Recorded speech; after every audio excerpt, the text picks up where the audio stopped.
Welcome everyone, I'm Diane Nussbaum from Diane's Patisserie. Today we're doing something very fun, which I know many of you have never made bread at home, but I think this is a great opportunity to see how to make a pretty simple yeast-raised bread dough, and it doesn't have to be made all in one day.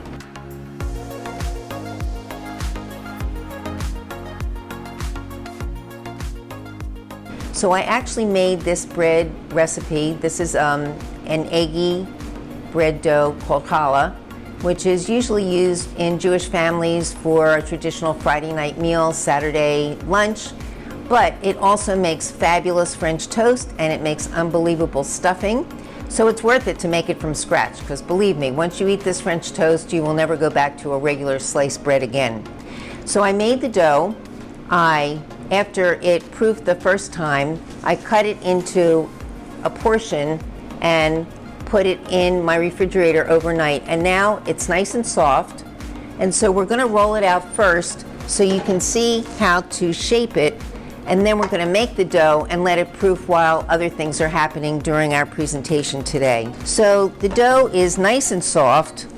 I'm just going to flatten it out, and we're going to divide it into 3 even portions, and then we're going to braid it as we have on our the challahs that we have here. So you can see we have 3 different shapes. We have a little challah roll, which is very cute. We have a long challah bread, which is traditional for most holiday meals or Friday night meals. And then we have a round challah, and the round challah is special just for the Jewish holiday of Rosh Hashanah. It's supposed to signify a good, healthy, happy new year. A complete roundness gives you good health and happiness for the whole year. So I'm stretching this out into a rectangular shape because I'm going to divide it into 3 pieces, and I want them to be about the same. And if they're not, I'll show you how to fix it. Also, if you like to have raisins in your challah, which we do, I have soaked some raisins in advance. I like to soak them in a little bit of warm water so that they're nice and soft and they don't get dry inside your bread. So we're going to put some raisins in this challah as well.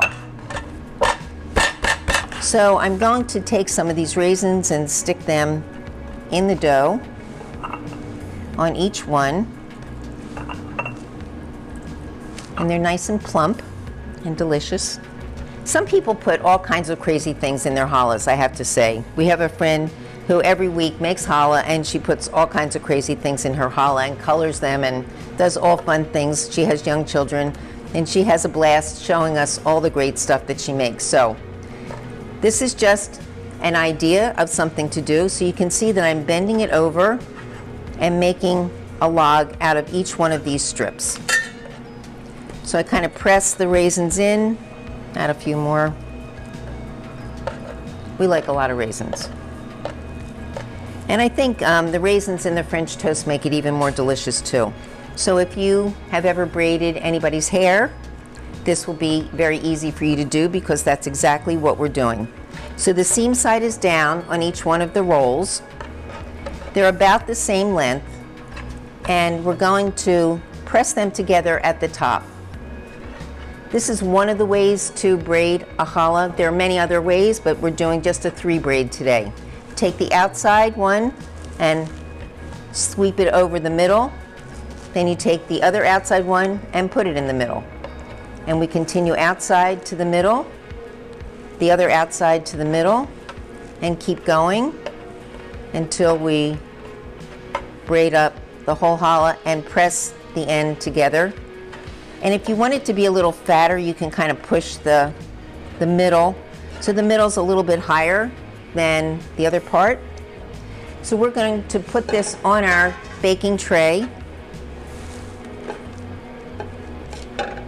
And we're going to brush it with a little bit of an egg wash. So this is just a whole egg. I put a little bit of water in just to smooth it out just a little bit. If you like your bread to be a little sweeter, you can actually put some cinnamon sugar on it. And now this has to proof, and what that means is it's going to rise and get bigger. And the way to tell if it's ready, when you poke it with your finger, now the dent stays with my finger. When it's ready to be baking, the finger imprint will go away, and it'll be very soft and ready to go. So we actually have a proofing oven here. And if you have something like this at home or a warming drawer, you can put it in the warming drawer not more than 80, 90 degrees and check on it because you don't want it to overproof. If it overproofs, the braids will disappear. It'll just all melt into one. You'll still have a bread, but it won't be this pretty bread. So I'm going to put this in our proofing oven for a little bit. In the meantime, we're going to make our challah batter.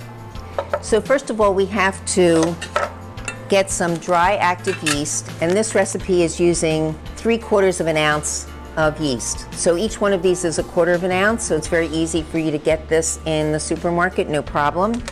You want to get some warm water out of your sink, and you want it to be about 90 degrees. We usually buy the yeast packets in much larger containers, so I don't have to worry about opening each one. 95, that's good. Anywhere less than 100 is perfect. And you sprinkle in the yeast.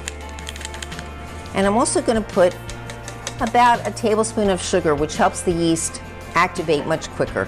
And that's also a way that you'll know if you've had some yeast in your kitchen for a while, if you think it's outdated. If you put it in the warm water and you add some sugar and it doesn't start to bubble, then you know that the yeast is not working anymore. So it's a good way to judge. So I'm just going to mix it a little bit and get my little bit of sugar. Put this in. So once this starts to bubble, we're going to add it to our flour. And we have about 1 pound, 4.5 ounces of all-purpose flour, but you can use half bread flour, half cake flour, which makes it very tender and very delicious. Often I do use half bread flour, half cake flour. So I'm just going to take my bowl off the mixer for the moment so I don't make a big mess. So we want all of this flour to go in. And this is a 5-quart mixer, so we can do this bread in this mixer. And this recipe will give you maybe 2 1-pound challahs. The recipe that we originally made, which was double this, gave us 4 1-pound challahs. So we'll have, you know, an extra one. You can always eat one now and freeze one. And the other thing that challah bread is fabulous for is for your stuffing for your turkey. You can toast it and then you saute all your vegetables, add it to all of your vegetables, and I'm telling you, such a delicious stuffing for your turkey. So we have some oil, and because a lot of people like to have the challah with a meat dinner, we want to have a non-dairy challah. So that means we're not using milk, we're not using butter, we're using all non-dairy ingredients. So we have oil and margarine that's going to go into our mixture. And we're going to put the sugar in. So I'm just going to give this a little turn. Start incorporating these ingredients. One of the things that I did learn about making bread, the salt that goes into the bread dough, you don't want it too close to the yeast because sometimes salt will kill the yeast. So I like to add it a little bit later. So I have put the salt in with the eggs, and we're using 3 whole eggs and just like 1/4 of a teaspoon of salt in this particular recipe. And then depending upon how wet or dry your day is, will depend how much water you're going to add at the end. So we're almost ready here. It's foaming up a little bit, you can see. So it's really making it kind of a paste in the center of the bowl. And I'm going to stop it for a moment and push down the flour. So I want to get all of that flour and salt, sugar, all of these things together to the yeast to help it start working. Adding the eggs. And as I said, the salt is in here. And you need a little bit of salt, even if you're on a low sodium diet. This is not a lot of salt for the amount of bread, but it does help enhance the flavor of the bread. And then we have about 3/4 of a cup of water. It all depends, as I said, on the humidity of the day. Bread making is not an exact science because, as you can see, when we start beating this all together, sometimes you need to add a little more flour, sometimes you need to add a little more water. Start this. So So I have not put all the water in yet. I'm waiting to see how all of this is coming together. That lets you know that the dough has beaten long enough. The other alternative, if you don't have a dough hook for your mixer, you can knead it by hand on your board or on your bench, as we call it. Okay, there's a little bit of flour hanging at the bottom. Just going to put a little bit more. All right, I'm going to show you this bowl now, because this is important. So you can see that the dough is very mushy, but all the flour is around the beater, and now it's really going to mix. So now we're going to raise the speed of the mixer, mix by itself without holding on to it. I don't want it to fall off the table. So it starts climbing up the dough hook, and if it still seems too sticky, you can add a little bit of flour, because now there's some of it sticking to the bottom of the bowl. So we're going to, it's plopping a little bit. But we have some extra flour here in case we need it. And as you saw when I rolled out the other dough, that dough is so beautiful. I didn't even need to put any extra flour on my board at all. It just rolled out perfectly. Also with this, this particular recipe, you can make your challah as sweet or non-sweet as you like. So we put in a half a cup of sugar. You could use a little bit more or a little bit less. So as it's mixing, that's when you know if you need to add a little bit more flour, if it doesn't continue to stay together. It's looking pretty good. Let's check on our challah in the proofer.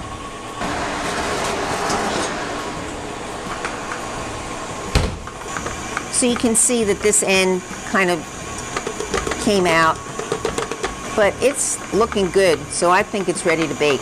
It will bake for about 20 minutes in a 350 oven. And I have to say, I really do like making the dough and letting it rise overnight in the refrigerator, or even forming it and letting the formed dough rise overnight in the refrigerator, and then the next day you can let it come to room temperature and then bake it. So once it gets to this readiness, it's good. So we'll set our timer for about 20 minutes. I don't know if you can hear the plopping sounds, but that's exactly what it's supposed to do. I'm just going to stop for a minute and show you how it is on the beater. You can see it's coming all the way up on the beater, but there's still some sticking to the side of the bowl. So I'm going to let it go just a little bit longer. And then once this dough is ready, you want to have a bowl ready. We're going to put a little bit of oil in this bowl. We're going to put the dough in the bowl, turn it over both sides so it gets a little bit of oil covering so it won't dry out. Cover it with saran wrap, and then it's going to start proofing.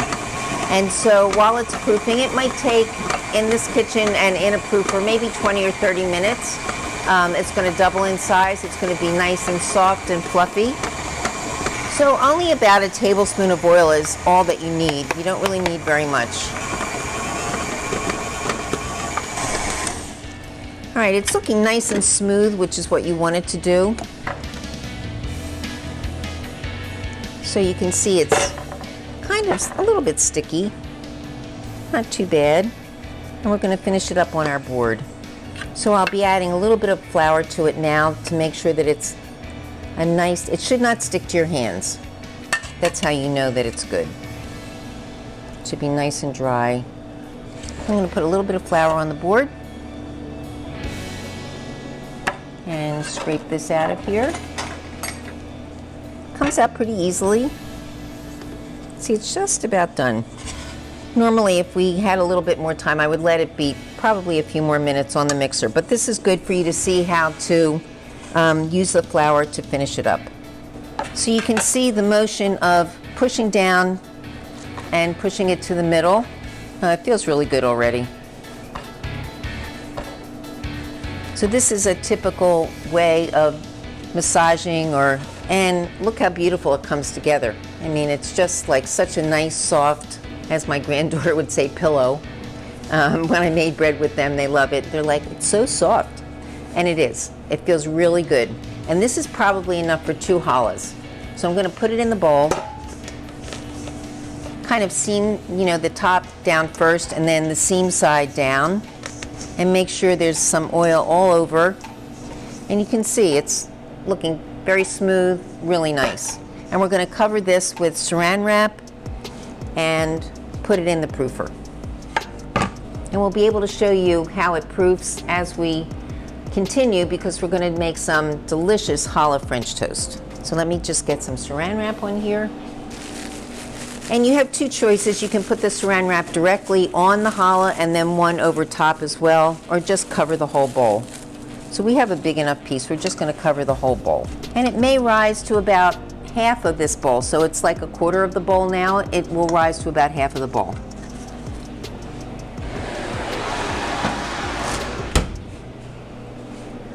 All right, so now we're going to take one of our beautiful challahs and we're going to cut it into thick slices for our French toast. You're going to see how lovely this is on the inside. Texture is really beautiful. So we'll do 4 pieces, and we're going to make a stuffed French toast, which means we will be putting some filling inside, folding it over, and then cooking it in the frying pan with some butter. So the first thing that we want to do is cook our filling, and we've decided to do some peaches and strawberries together, a little bit of lemon juice, orange rind, and a little bit of ricotta cheese. So we have already cooked some, and I can just show you what it's going to look like as we're getting ready to fill our lovely French toast. And this will also go on the top as well. So we have already made our mixture. I'm going to cut about 1 ounce of butter to use in our frying pan.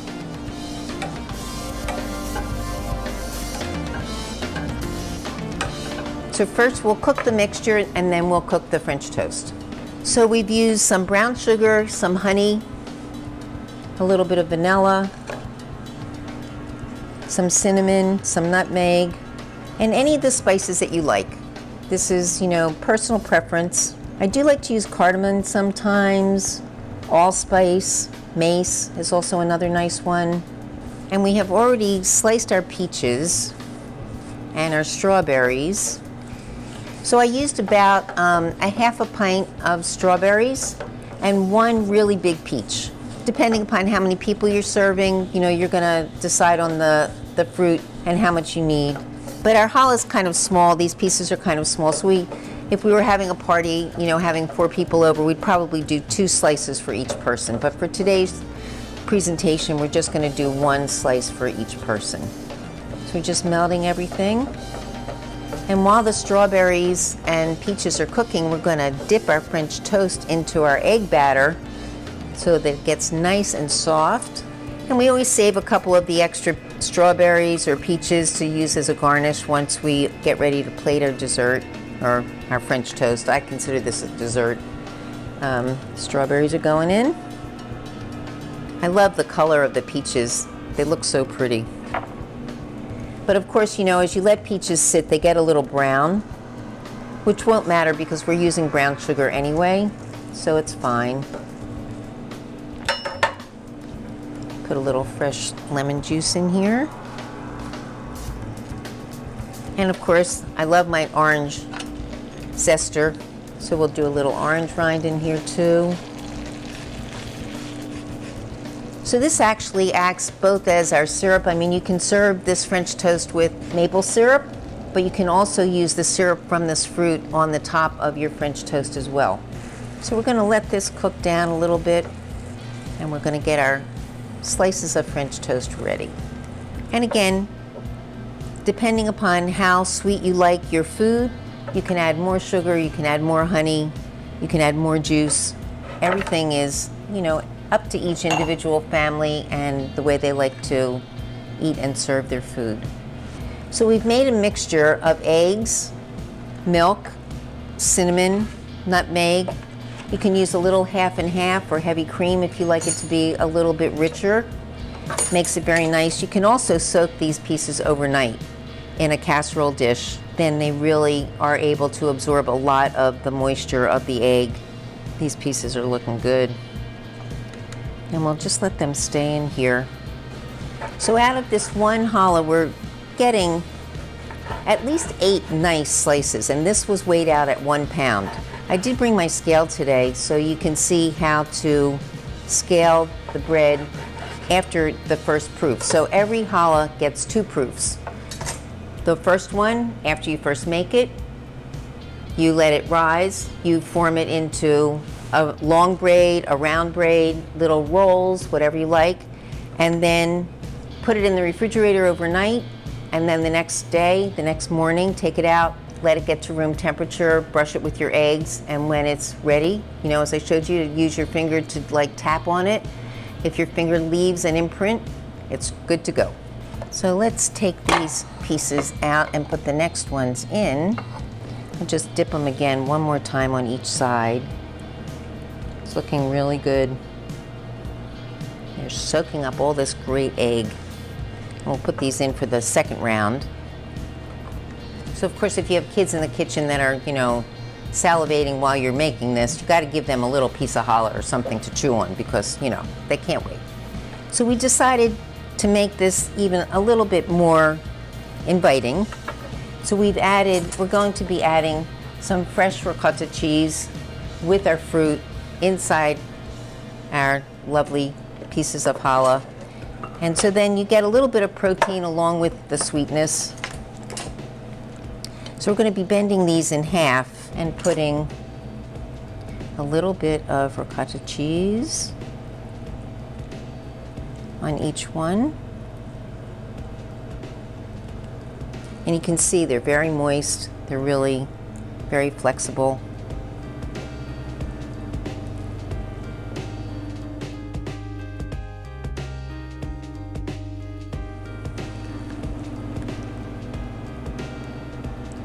So of course now a little bit more butter.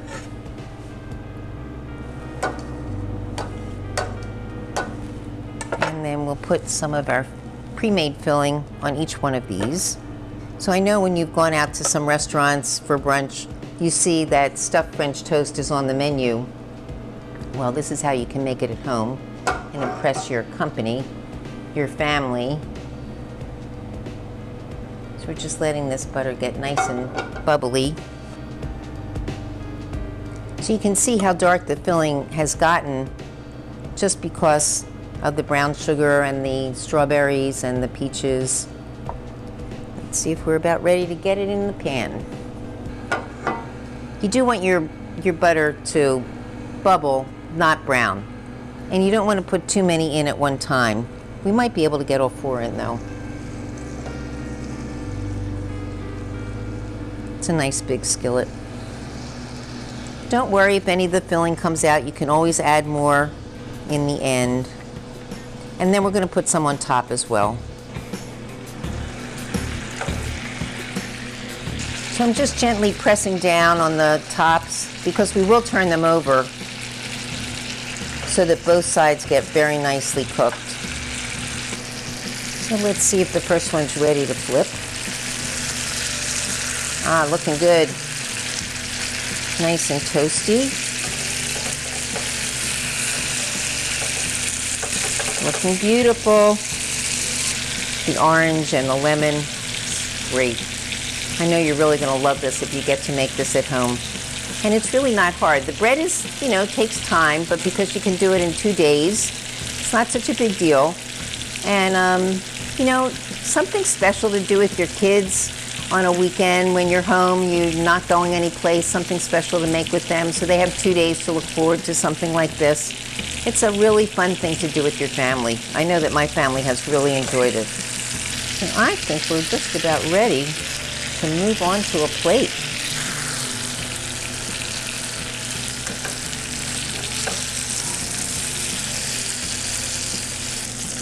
I'm going to put a little bit of the syrup that we just made right on top so it's still nice and warm. So you don't really need maple syrup when you have this because this has all the good flavors of a maple syrup.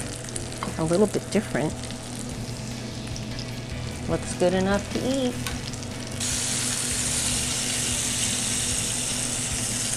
All these nice brown pieces, so good on there.